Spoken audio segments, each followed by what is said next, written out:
মৃদুমন্দ বাতাস, নতুন পল্লব, আম্রমুকুল জানান দিচ্ছে প্রকৃতিতে ফাল্গুন মাস চলছে।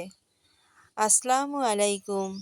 যে যেখান থেকে আজকের ভিডিওটি দেখছেন প্রত্যেককে শুভেচ্ছা জানাই। আর আমার বাড়িতে নতুন এক বিপদ। চৈত্র বৈশাখ মাস আসতে না আসতে পানির লেয়ারটা নেমে যেয়ে টিউবওয়েলে পানি পাওয়া যাচ্ছে না, সেটাই মেরামতের প্রচেষ্টা। আর রান্নাঘরে রান্নার কাজ চলছে, একার হাতে কোটা কাটা রান্না বাটা মোটামুটি সব কাজই চলছে গতিতে। জানেন তো, রান্নাঘরে আপনি যদি দশভুজা না হন তবে রান্নাঘরটা সামলানো কিন্তু অনেক কঠিন। তবে আমরা বাঙালি মেয়েরা এটা খুব সহজে নিপুণ হাতেই সামলে নিতে পারি। ছোটবেলায় মেয়েরা বড়দেরকে দেখে হাঁড়ি পাতিল খেলা খেলে। বড় হয়ে সংসার জীবনে এই খেলাটাই একটা পার্মানেন্ট ওয়ার্ক হয়ে যায়। যত বড় এডুকেটেড হন না কেন, এটা করতে হবে।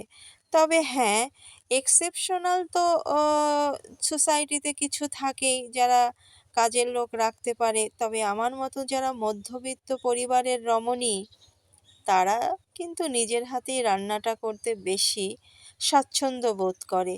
শীত চলে যাচ্ছে, তাই গরম লেপ খাতাগুলো তোলারও ব্যবস্থা। রমজান মাস, সেই সাথে রান্নার পাশাপাশি ইফতারি বানানোরও একটা ব্যাপার থাকে।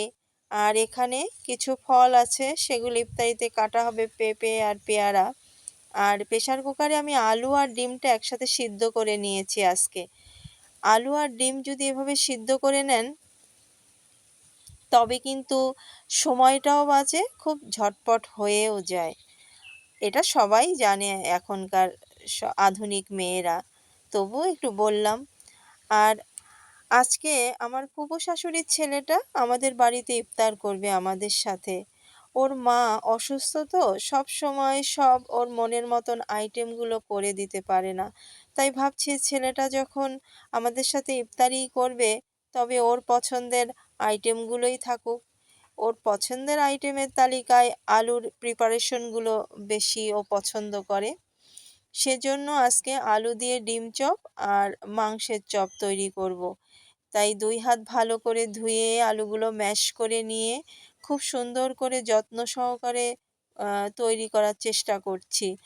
আর আপনি খাবারের আইটেমটা যত যত্ন সহকারে ধৈর্য ধরে তৈরি করবেন, দেখবেন এটা খেতেও কিন্তু অনেক সুস্বাদু হয় এবং খেতেও ভালো লাগে। আমার সব কিছুই তৈরি হয়ে গেছে। আর রমজান মাসে রান্নার পাশাপাশি ইফতারের আইটেম চলে, তার সাথে আমাদের নামাজ কোরআন শরীফ পড়ারও ব্যাপার থাকে। সবগুলো করে এই যে ইফতারির টাইম হয়ে গেল, শাশুড়ি মা ফলগুলো কেটে দিলেন আর আমি ইফতারিগুলো গুছিয়ে নিচ্ছি আর ভাজার কাজটি চলছে। আর বাইরে চলছে শরবত বানানোর কাজ। ইফতারি করার পরে অনেকগুলো থালা বাসন প্লেট পড়েছিল, সেগুলো ধুয়ে নিয়ে শেষে নিরিবিলি বসলাম আমি বাকি ইফতারিটা করতে। সেই পর্যন্ত ভালো থাকবেন। আল্লাহ হাফেজ।